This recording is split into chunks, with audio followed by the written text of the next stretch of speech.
Welcome, everybody, to the American Space Museum. I'm Marquette. We're so glad that you're with us today to stay curious. Today, we've got a story about an artifact in our museum that, in fact, is called the Missing Link. I have it right here, folks. Some of you have seen it in here. This is part of history. In 1960, 63 years ago today, this missing link played a big part in what sort of become a laughing matter at NASA when the first Mercury Redstone was tried to launch on Launch Complex 6 63 years ago. We're going to talk about that, and then we're also going to show you some photographs that I think are unique from the Apollo 12 moon mission when we doubled down on President Kennedy's pledge to go to the moon. And here's a beautiful picture that my co-producer Marty Winkle chose. Thank you, Marty, for choosing that picture. It's quite unusual to see the horizon and an astronaut broken by the horizon of the moon there. Lem tail number 6 there that Marty Winkle was a lead electrical engineer is above my head. And over to the right there, I guess that'd be over there, right? There is the camera that malfunctioned, unfortunately, when it was inadvertently pointed at the sun. A big deal, I think, in the apathy of the moon program, because after Apollo 11's thrilling conquering of man's greatest dream in July, here we are in November going back again with a color camera, and it got pointed at the sun. The video tube got fried, and we didn't see any pictures of the two EVAs, including the walk down to the Surveyor spacecraft that would have been spectacular to see live on TV. And then, of course, we had the Apollo 11 or 13 aborted landing in April 1960 or 70. And we didn't go back to the moon until February 72. So you had a big timeline there that people weren't thinking about the moon. The only images we had from the moon was those grainy ones of Apollo 11. We had the fabulous photos. So a few anomalies that happened. But nonetheless, a great crew and a great mission that was happening 54 years ago, the second landing on the moon by Apollo 12. So we'll share some of that with you today. Uh, and we got a couple things out of sequence here. That's all right. Let me go back, Marty, as we want to just say we're going to be closed Thanksgiving Day Thursday until Monday, taking a long break for our hardworking staff here, led by Karan Conklin, who over 20 years has been involved with this museum. And after the week we had last week, we all deserve a break. We hosted this lady, Nicole Stott, with a book signing here Saturday afternoon from 1 to 3. It was very successful. We sold over almost 30 books. I think probably another 30 were autographed by her. Thank you, Carlton Bailey, for this special photo there. I'm in color. She's in black and white. Gee, how'd you do that, CB? What a beautiful trick there. But she's looking at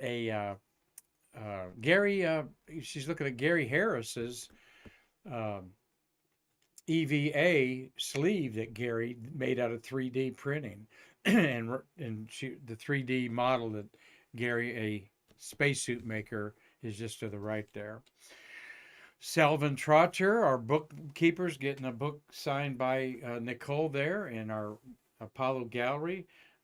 Just had a great time with her. In fact, there was a breakfast that the Scholarship Foundation had Saturday morning, and she was at our museum for a couple hours. We interviewed her husband, Chris Stott, that we're going to share with you a week from Friday.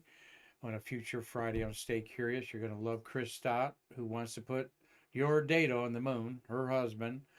And then she was at the Rocket Ranch reunion. Saturday was a busy day.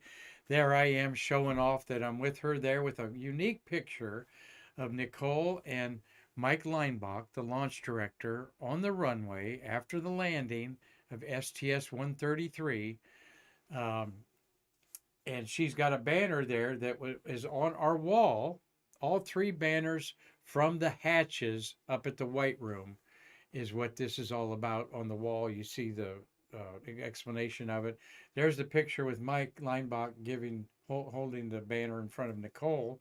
after she came back on 133. And then, of course, 134 was Endeavor, and 135 was Atlantis. And these are on loan from you, Mr. Mike Leinbach. Thank you for your graciousness and support of our museum. And you're going to be hearing more about Mike and his involvement with our museum in 2024. We'll be happy to say. So, Nick Holstadt, thank you for being a stellar earthling and a person out there that really shares what our planet is all about, folks. She's all about that we are earthlings. We are all need to be crewmates, not passengers on the earth. And the only border that matters is the thin blue line that keeps us breathing.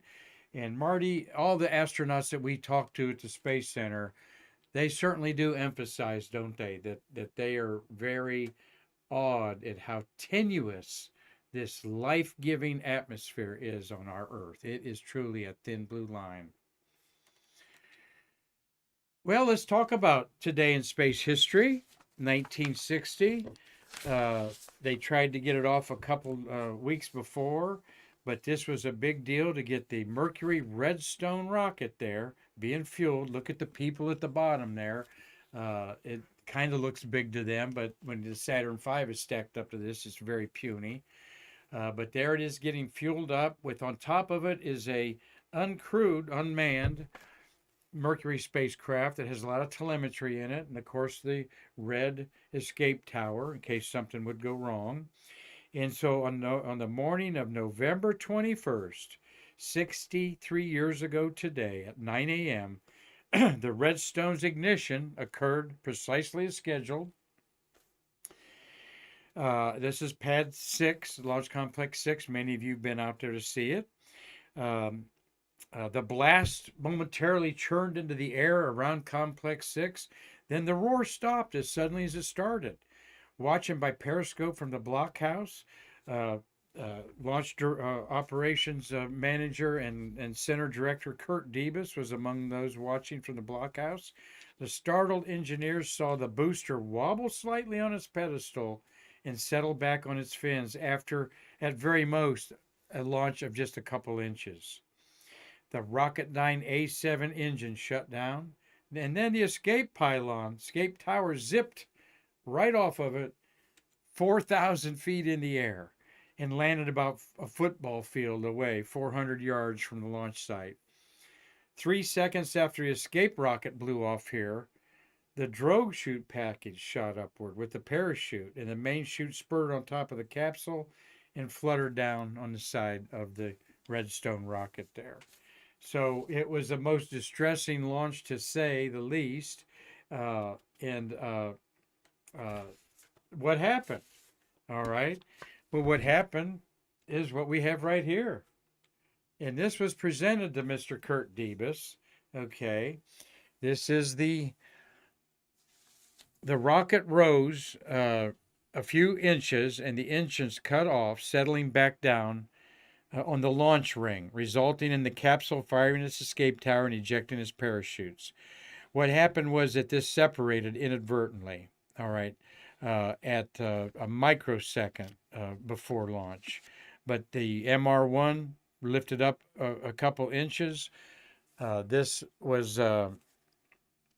They fixed the problem with this so it would never happen again, but it was basically these parts separated, all right, when they shouldn't have, right after launch, and activated, said everything that needed to activate the escape tower and so forth. So this was presented, as you read there, to Dr. Kurt Debus, the missing link, commemorating the 2.5-inch flight of Mercury Redstone 1. And he could thank launch operations for that on there, Marty, which you were a member of the launch operations as it evolved into the shuttle era, weren't you? Yep, in there. So this is in our museum. Have it right here. Took a picture of it just in case our collection manager Nick Enix wasn't around. Where's Nick? There. I took it right there, like I said, the culprit of the failed launch was his power cable, which disconnected 2/10 of a second before it should have. causing a relay signal to say normal cutoff on it there. So everything was refurbished. The actual rocket was not damaged. Incredibly, an inch and a half, 2.5 inch flight, and it settled down. And it was returned to the pad and successfully launched December 19th, 1960. But on this November 21st, 1960, the missing link launched. Now, the missing link comes from a play on words about the discovery of, I believe, the humanoid Lucy, touted in 1960 to be crossed between an ape and humans in the evolution of Homo sapiens. And so the missing link was a play on words, and it's cool that we have this. We've had this for quite a while in our museum, and just one of the many artifacts you'll never see anywhere else. That's why we are who we are in downtown Titusville, preserving the birth of America's space age in its delivery room for over 22 years. And here's something that I hope someone's looking at 50 years from now. And you can help that happen by just supporting our museum. There's the 3 shots there. I didn't find one with the parachute draped over it, but it was sort of an embarrassing day. And where is this Mercury Redstone capsule? It is on the Intrepid aircraft carrier in Hudson, the New York Harbor there for everyone to see. And that's definitely a bucket list that I'm going to bribe Marty with the gas money and get in his fancy car, and we'll go up there, Marty. We've got to see that. We've got to see the up there at a Cradle of Aviation. Yeah, up there at the Grumman plant. So there's some bit of space history that connects our museum directly with today in space history. Now let me just share with you, for the rest to stay curious, this amazing crew. They're all passed on now. There's Pete Conrad, Dick Gordon in the middle, and Al Bean.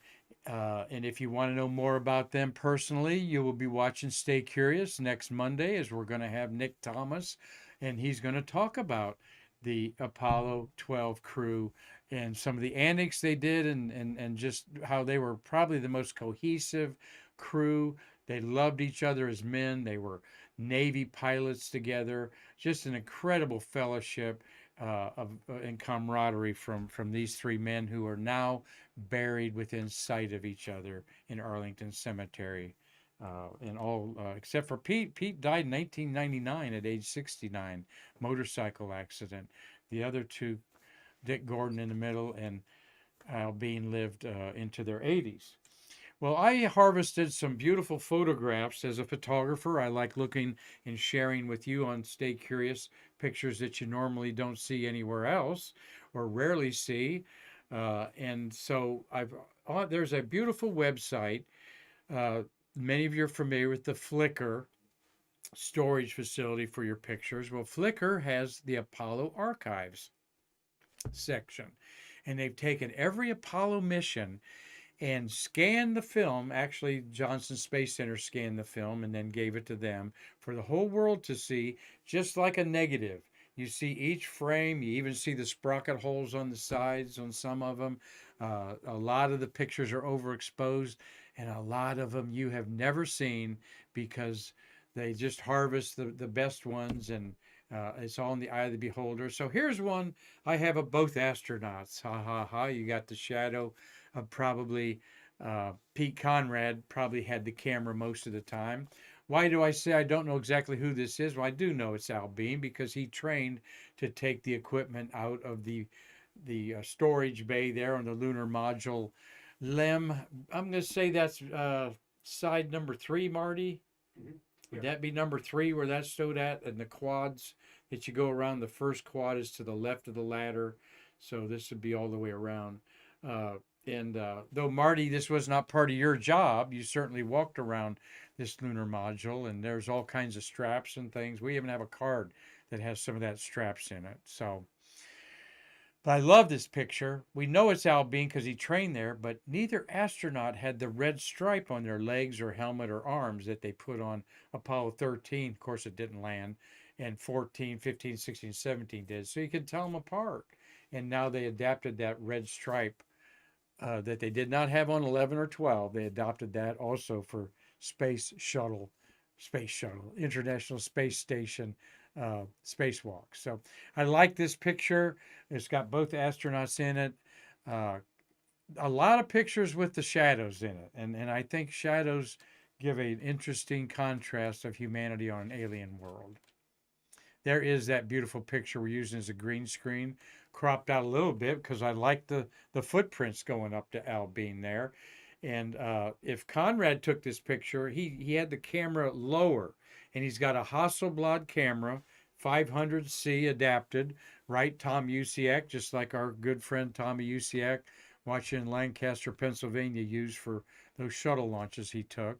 It's kind of a bulky square camera, not like your 35 millimeter. And just a gorgeous, gorgeous photograph there. Just I don't know why this hasn't been used more, because you could certainly lay some words over here on a book cover or something. And I just thought I'd show a picture from the archives of Flickr of dirt, a dirt hole, lunar dirt. They actually rolled this rock out of that crater, dug it up a little bit to see what was in there, anything interesting. They don't know if they'd see glass beads or what from lava activity, but it's just some good old lunar dirt. But it's been 50 years since we've taken a photograph this close of lunar dirt. Another shot of a hole that they dug up and kicked around a little bit, scooped out some stuff, and you see the footprints in the back. Well, this is a good opportunity for me to share with you a little bit about what the astronauts were debriefed about when they come back from the moon. They particularly were critical of the training that they had, which they said it was good geology training, but it was too much for what they wanted to do. They found the lunar surface particularly difficult one for classical field geological techniques, which I just know a little bit from reading about it. You look around your area, you look for striated layers, you try to figure out what was the last rocks deposited here by impact and the first layers of so forth. A lot of clues to what was the old dirt churned up from millions of years ago, that in the fresh. They found that very difficult. In fact, Conrad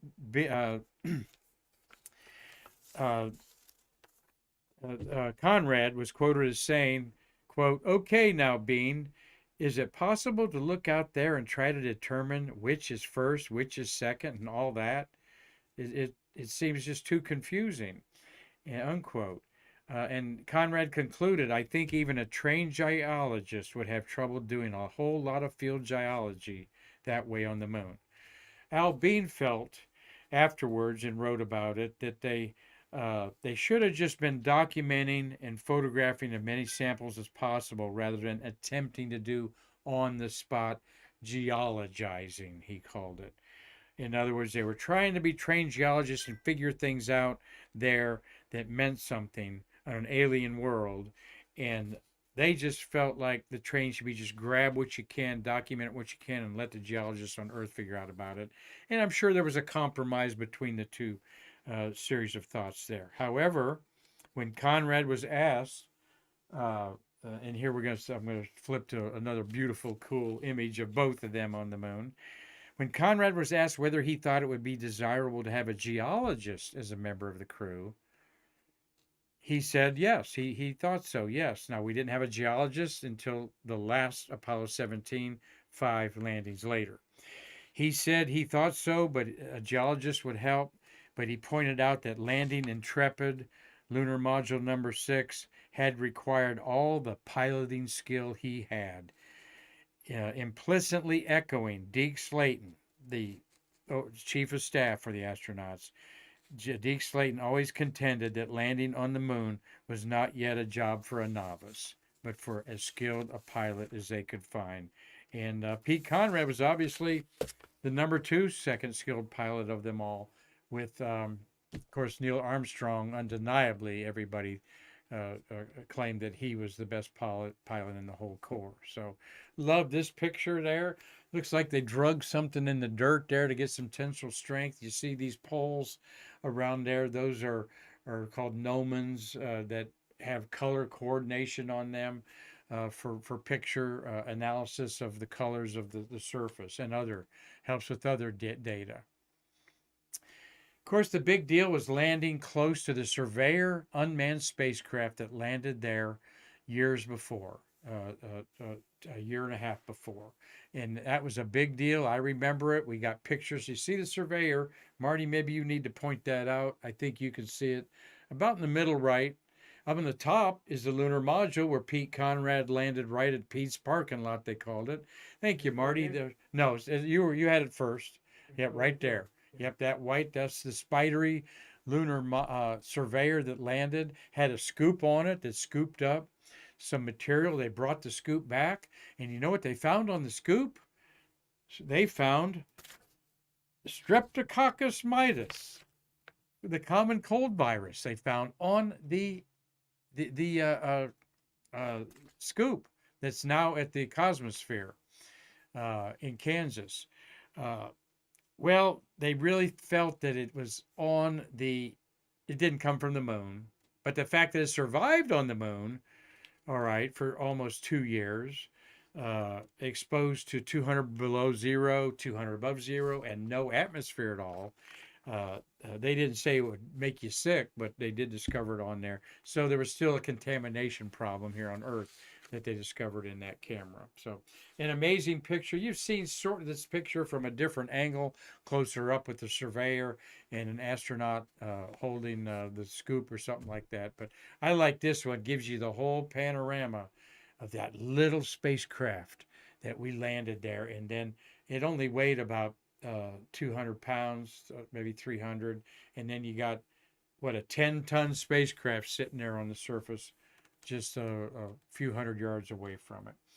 Well, one other picture or two. There is the Surveyor up close. You've probably never seen this picture. Again, the silhouettes of the astronauts taken there in front of the Surveyor. Al Bean had a self-timer button that you had to screw on the Hasselblad trigger button. He had that in his pocket that he was going to put on the camera on a tripod and take a picture of him and Conrad right beside the Surveyor there, whose solar panels you see there flop down. But they didn't, he couldn't find it with his big glove in there and his fishing around. He couldn't feel it in his pocket. So they never pulled that off. So this is a selfie, a shadow selfie. Of course, we got to show the American flag. We did not conquer the moon, but we came there for all mankind, but wanted to honor the Americans that made it happen. You see some debris there, one of those gnomon things in the back. In the far, far left up there corner is the science station that they put out. But how cool to look out.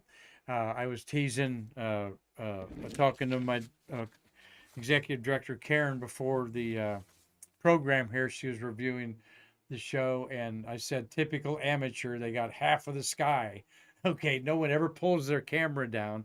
You always have a third or more is always the sky or the ceiling of your house there. But anyway, gorgeous picture that says what happened in 1969 in November. We went to the moon for the second time, President Kennedy, and honored your memory. One of the most unusual photos I love from the moon. Don't know who took this, maybe Al Bean, but almost setting the camera, that Hasselblad lens right close to the surface. And you get up there you see the lunar horizon up at the top. Love photos like this to show man's footprints on an alien world again. So I hope Doug Forrest has enjoyed seeing these pictures. That Doug is a Apollo artist with his pencil. Boy, I know you love that one, Doug. That's a great angle there, and hope that you have a wonderful holiday with your wife there in Los Angeles. Tom Usiak, always good to give you a shout out. Carlton Bailey, thank you for the pictures you shared with the visit of Nicole Stott here. Steve J., thank you for your support, and we're going to talk about him next week, supporting financially the American Space Museum. Cynthia Rossi, good to have you watching today. Cliff Watson, enjoying spring down in Pomona, Australia up there. So But I saved Dave Stangy for last. No, to say hi for a minute. But Tom Usiak, you know what this is. This is on every Apollo piece of film. This is how accurate this Flickr website is for putting up the actual film rolls up there. Is the first one or two pictures they wasted, not really wasted, but they took a picture at Johnson Space Center of a color chart and simple patterns up there so that they can gauge the photos being taken back to the moon for the accuracy of color as well as sharpness. There's Tommy, they've got 4 spotlights on that little up there. It looks like they on the left is where they rip it off. Okay, it takes some of the drywall with them there.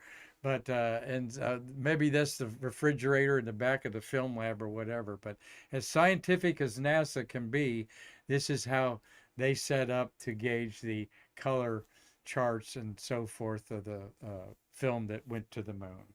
So I love those type of pictures, and they're all on the leaders of this Flickr Apollo archive. Well, Dave Stangy, I saved the best for last. As yes, it is rivalry week all over college football sports, and the big Michigan versus Ohio State game, the team up north that I have no part of, that many of you do, including Chris Calley, great artist, went to Ann Arbor. Dave Stangy, big supporter. So we'll see the number 2 and number 3 teams in the country, both undefeated, going at it. So we wish everybody well. And of course, Dave Stangy, thank you for poking fun. You know, I talk about 24 astronauts come from the great state of Ohio and are Buckeyes. And Dave, you sent me this meme. 24 astronauts were born in Ohio. What is it about your state that makes people want to flee the earth? Well, because we all want to be famous, all right, and live in eternity as people who've left the earth. Absolutely, only 608 have done that. So thanks for all the fun that we do have with you regulars on Stay Curious. And I appreciate Dave Stangy and all of my Michigan friends up there. But I just got to say, go Buckeyes, okay? This Saturday is the big rivalry at noon to kick off in Michigan, I believe. So, and they beat us in Ohio State last year. So this is going to be huge. And all you Georgia fans out there, not leaving you out, Gary Gerald, okay? Georgia is the #1 team in the land, and we'll see you all in the playoffs. So, well, once again, thank you for watching Stay Curious, and we hope that tomorrow you join us as we're going to look at Christmas in space a little bit and roll out a little thank you list of people that we're sincerely grateful for your support of our museum in so many ways. Yes, Marty? I think Thanksgiving in space. And we're going to talk about Thanksgiving in space? Yes. What did I say? Christmas, Easter? Oh, Christmas. Okay.